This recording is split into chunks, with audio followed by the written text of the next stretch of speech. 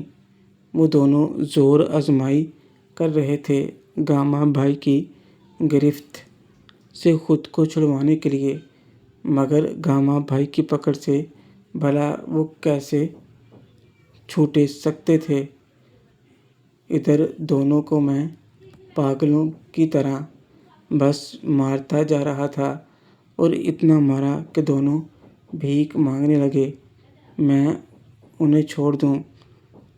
تبھی باقی لوگ بھی پہنچ گئے اور گاما بھائی اور میں